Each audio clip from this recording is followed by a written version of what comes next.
Hi, everybody. Welcome to a new series and a new episode of the Future Tech podcast. It's me, Charlie Sell, the COO of Hydrogen, where I get a chance to speak to thought leaders, senior people, asking them about both their career advice, thoughts and passion about how to grow brilliant businesses, teams, and passions of theirs. And most importantly, career advice to young people looking to try and get their footstep in their first careers. So I'm really pleased to have Pedro Geada with me today. I've known Pedro now for probably about 5 or 6 years from his previous life, and he is a senior executive within the technology, media, telecoms space. Pedro's just come back from actually a 2-year sabbatical, and so his career is all spanning and has done some pretty impressive stuff, being able to grow teams to pretty sizable efforts and, well, basically building brilliant teams, which is a key topic that we'll cover today. So, Pedro, welcome to the podcast. Thanks very much, Charlie. Very nice to be here. Yeah, and it's great to have you on this podcast. I've been really looking forward to this conversation, and especially as we sort of discussed a bit about how you built brilliant teams. But let's first decide. Tell us a bit about how you got into technology specifically and a bit about your career. Yeah, so I think life in general is full of events that somehow change the course of your life. And sometimes it's good, sometimes it's bad, and there's lots of twists and turns. But I'm always wondering if you end up in the same place if you follow different paths. But in my case, there was 3 very specific exact seconds where there was events that changed the course into tech. So the first one was 10th of March 1983, a long time ago, where someone offered a computer to my sister. She wasn't really interested into computers, so the computer was left there in my home. And contrary to the computers that most of my friends had, this computer did not have any games or any software at all. So you really had to read through the manual and start programming it because it wouldn't do anything otherwise. So I started doing that. I started programming, and then did a few games and did a few other things and started doing software for my brother and other things. So I started loving programming, and by the age of 16, I was already teaching some classes on programming. So that was the first moment. The second, which was also funny, was so I liked computers and I liked engineering, but I was also in doubt in terms of my career because I also liked management and economics and other things. And there was a point in high school where I had to select a branch. I either go into engineering or to economics. And there was multiple aspects to that choice. One of them, I had to change school. One, I would keep my friends. Some people advised me on one side, some people on the other. So I was a bit uncertain. So I just filled up the 2 papers. And then the day came where I had to register, and I had the 2 papers with me. And then I was in the queue, and I had the 2 papers with me. And then my time turned, and I had to deliver one of the papers. And I ended up delivering the engineering one, but I could have done the other way. So that was a very second key point. And then I went into engineering. And eventually, when I finished my degree, I was wondering what to do. And then an invite came from a colleague to build up a company together, and I decided to do that, and that was a huge mark on my career, because starting a company completely from zero, you have to learn a lot. You have to learn to recruit people, and you have to learn to sell projects to customers and to solve any problem, because there's no manager to help you. It's like you and yourself solving everything, and that really helped my career because I had to grow a lot in a quick time, and so I started then working on engineering and software development. Yeah, wow. So from just taking a computer that was given to your sister and self-learning, exploring and having that inquisitive mindset through to that entrepreneurial spirit of trying it yourself and learning. And so talk us through from that point, how the career has actually looked then in your professional life. Yeah, so kind of at sort of 3 different decades. I think on the first decade, it was very much this entrepreneur route. So I started this company. That company started to grow to a few dozen people. Eventually, we had an opportunity to sell the company to a Portuguese group, and we did that. as part of that, we ended up merging with another company, then became development director of both. Then we sold it to an international group later on. I became CTO in Portugal. And then this was a long journey. And after many years, I felt I needed a break, and the company was going in a direction I didn't like. So after a decade, I ended up leaving, taking a break, and doing an MBA. And that was kind of the decade of entrepreneurship. After that, I felt I needed to understand a bit more how other organizations work. So I spent a decade basically working on all sorts of corporations and all sorts of roles in some way also. So I worked in big corporations, international companies, mostly leading tech teams, but I also worked in marketing, for instance. So that was a decade of actually a lot of learning by working in different companies and learning how they operate, especially big companies and international ones.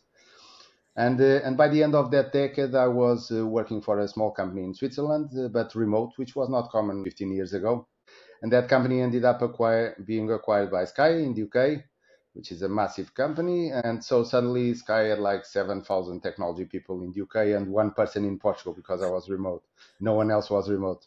And there was not a long-term view on what I would do remotely for this company because they were very local. But there was an opportunity to hire a few people to just help me, a couple of people to help me. And then those couple of people turned into a few more people, and then a few more people, and then we set up a company, and then we continued to grow, and eventually we grew it to be one of the biggest tech companies in Portugal with more than 400 people. And for the course of 10 years, I managed all this growth from zero to 400 and something people. And then also along that route, I was asked to also manage other teams besides running the team in Portugal and the company in Portugal. So I started at the same time managing a few teams in the UK and also a few teams in the US. So my team started to grow, and I ended up managing a team of like 1,500 people. And basically my team was responsible for all the streaming services of Sky in the world. And this was across Sky, Comcast, and NBCU. And we've launched it in multiple countries, and basically we're competitor of the big streaming providers. And then again, after 10 years, I felt it was time for a break. I had done a lot and it was very interesting, but I decided to take a career break. Had 2 years of holiday, doing lots of interesting stuff, all those kinds of things that people keep postponing and say, one day I'll do this. I've done it over the last 2 years. And I'm just returning to work. I've just accepted an opportunity in a company called ESM Solutions, where I'm now doing some interim management. And yeah, back to work. Yeah. What a story! What I love about your career profile is how you've broken it into chapters, and at each chapter it feels like you've reached a point where you've said, I've achieved what I wanted to achieve, and then you've been able to reset, recharge, have the confidence to either go and do studies with your MBA, or go and, as you say, have a break more recently to realign back with family or passion and projects, and go again, because it's so important, isn't it, to be able to stay fresh and relevant and know when you're adding value and you're at your top of your game, versus a time when maybe you need change.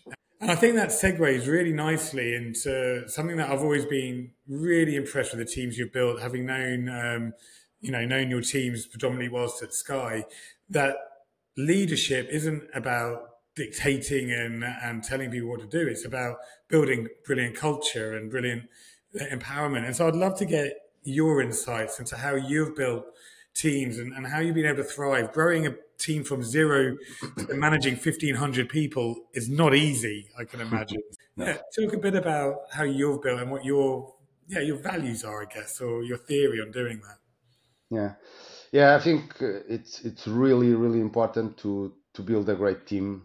Really, everything you do and every success I had was basically the team creating that success, right? So if you select great people, then they will do a great job, and you'll have less problems, you'll have better work, you'll have more innovation, you'll have lots of great ideas. So if you select the right team, and that starts really from understanding what is a great team, because it's not the same for every company. In some cases, a company might need a lot of innovative people because they're building something new. In other cases, they might need people that really understand customers' experience because we're building systems for 50 million customers or whatever. In other cases, it may be really all about collaboration, and there's many different values you have. But it starts from thinking yourself, what kind of team do you want to build, and then be consistent with that experience. And that consistency starts really from the recruitment. And what we always tried to do in my previous companies was being demand and being really consistent with what we defined we wanted for our teams. And so I was always very involved in the recruitment, and I always told all of my managers that your number one job is selecting your team and then keeping it, but first selecting the right team. And I really find very weird in some organizations where if you're a manager and you want to spend 300 euros on something, it goes through a massive approval where 10 people need to approve that 300 euro spending. But then if you're recruiting someone is in interviews and someone decides without no discussion and no approval, and that person might cost 100,000 euros per year, and it might stay 5 years in the company, and it might create your next massive innovation, or it can destroy your company if it does something wrong. And you're making those decisions by someone that just interviewed and like him or not. So obviously that's not enough, and therefore I always got very involved in recruitment, always wanted to understand why my team would say I want this person in the team, or why my team was saying I don't want this person in the team. Because there was always different reasons why they consider them, and we had to always discuss as a management team who the right people were. So that's the first step, is recruiting the right people. But then you have to be consistent with the culture you're trying to create. You have to, for instance, be very careful on when you onboard people, that they feel welcome, that they understand what we're trying to do, and then also be very close to them, keep talking with everyone, very frequent communication, be open to everyone. For instance, one of the things I did even when I had 1,500 people was my agenda was 70% busy, but the 30% was free. And I always told anyone in my team, if they wanted to talk to me, just come talk to me. Anyone, it could be a developer, a tester, a manager, a security person, whatever. They know what they're doing in the ground, and I was very happy to talk with people. And for instance, in the UK, I didn't have a fixed desk or an office or anything. I would just sit each day in a random desk and then just talk to the people on the side and see what they were doing. So you have to understand what your team is doing, and then, as I said, be consistent with your culture. You also have to continuously explain the rationale behind your decisions and how you're setting up the team. And then there's a few other aspects. You need to organize the team in the right way. I remember at some point I inherited a team that had 80 different people, 80, reporting to the same manager. Now, obviously, people didn't feel supported because 80 people reporting to the same manager, they couldn't have meetings with him. And the manager felt incredibly stressed because he couldn't do it. And that just didn't work. So obviously setting up the right structure where you have managers that can support your team, can coach them, etc., is also important. And then there's also the more negative case. Sometimes you also need to understand if someone is not performing, or if it's not fitting the culture you're trying to build, or what the goals for your team. You also need to understand, have a conversation, see if there's something different they can do, or if they really don't fit the company. And there's always points where you need to part ways with someone. But then having that right team, you just have to really find ways to drive collaboration between them. And then, as I said, you basically can go on holidays because if you have the right team and they're collaborating very well, then things will happen. Yeah, and I couldn't agree with you more about not just about the importance of recruiting the right people and putting that time investment in, but that retention. And that retention is absolutely critical, isn't it, with that open door policy. I speak a lot about how the candidate experience, how you need, if you want to attract the best people, you need to be focusing on them from the day they start through the day they leave, and continuous development and empowerment and autonomy. And that sounds like that rings true with you. You know, I've always said leaders will hire people better than them, managers will hire people worse than them. And it sounds to me like that's something that you very much live to as well. Yeah, I've worked with some really brilliant people, and yeah, that's one of the things I've seen sometimes, people on the ground being afraid of hiring people better than them, which is obviously totally the wrong thing to do. And you can just make your life better by working with brilliant people, right? But yeah, and the other thing, I was also always very keen on the onboarding journey. So, for instance, for the first 300 people that joined my team, every single one of them, I spent the entire day with them when they joined to kind of explain, this is what we do, this is how we do it, this is why we do it, and really make sure that from the very first day they understand it, and then Yeah. they can talk with the rest of the team on that framing. Yeah. And yeah, that's quite important. Yeah, yeah. Well, fantastic. Thank you for that. I think that's going to be some really interesting insights, especially for listeners who maybe already have started their career and they're entering into the world of management and leadership.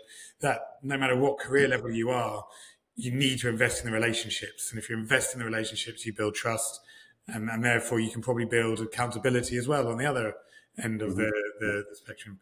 Thinking about our young people and listeners here who are thinking about trying to get into their first careers or their second jobs, what career advice would you give to people to be able just to stand out or to get that foot in the door?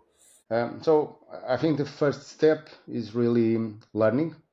You have to use all opportunities of learning, and learning is not just sort of studying on your own, is really learning from others. And therefore, the very first step is be careful about which company you select. You need to feel like you're going to learn something there. But even more, try to understand who you're going to report to, who is going to be your manager. Because when you're in the beginning of your career, your manager will be a very important person. And if you work with a brilliant manager, you learn a lot of great behaviors, and you learn a lot about just experience. And if you don't get such a great manager, then it's going to be a much more awful experience. Trying to understand which company and which manager you're going to work for. Be selective wherever you can, but try to find really someone that can teach you, and then use that. But that's just the first step. And then, as you were saying, relationships is very important. I think the number one advice after joining is building relationships, is talk to everyone. And it can be about work, or it can be even not about work. You can just take a coffee with someone. The amount of times I had like a random conversation having a coffee, and someone mentions that they're doing something in the company, and I don't know, I wasn't even aware that API existed or something, and then suddenly we're solving a problem we've been looking for weeks to try to solve, and we figured out that someone else in the organization has already solved it. And it's incredible the amount of things you get unblocked, and also the way those people can then help your career. I think after I had my first job and created my company and had lots of customers, I think every other job I had came from some relationship I had. I never went just look for a job generically. So building relationships is massive for your career. But the other thing I would say, which I think is changing a bit over the years, is people need to be more resilient, because not everything goes well in companies, and in every company you'll find good things and things that are not going so well. So don't rush your career. Don't feel like if after 6 months these things are not perfect, then you should move to somewhere else where you're gonna learn even more. Maybe you part of the learning is not just learning what we do, is also learning to be resilient and to cope with challenge. That's what really creates values for companies. Someone that can understand there are problems but doesn't give up on the face of them, and is able to continue working. And some problems take 5 years to solve. Some problems take 10 years to solve.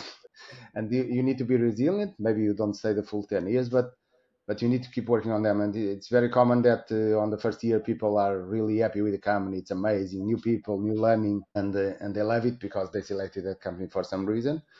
And then in the second year they start to understand that there are problems, like in any company. And then they start questioning, did I select the right company?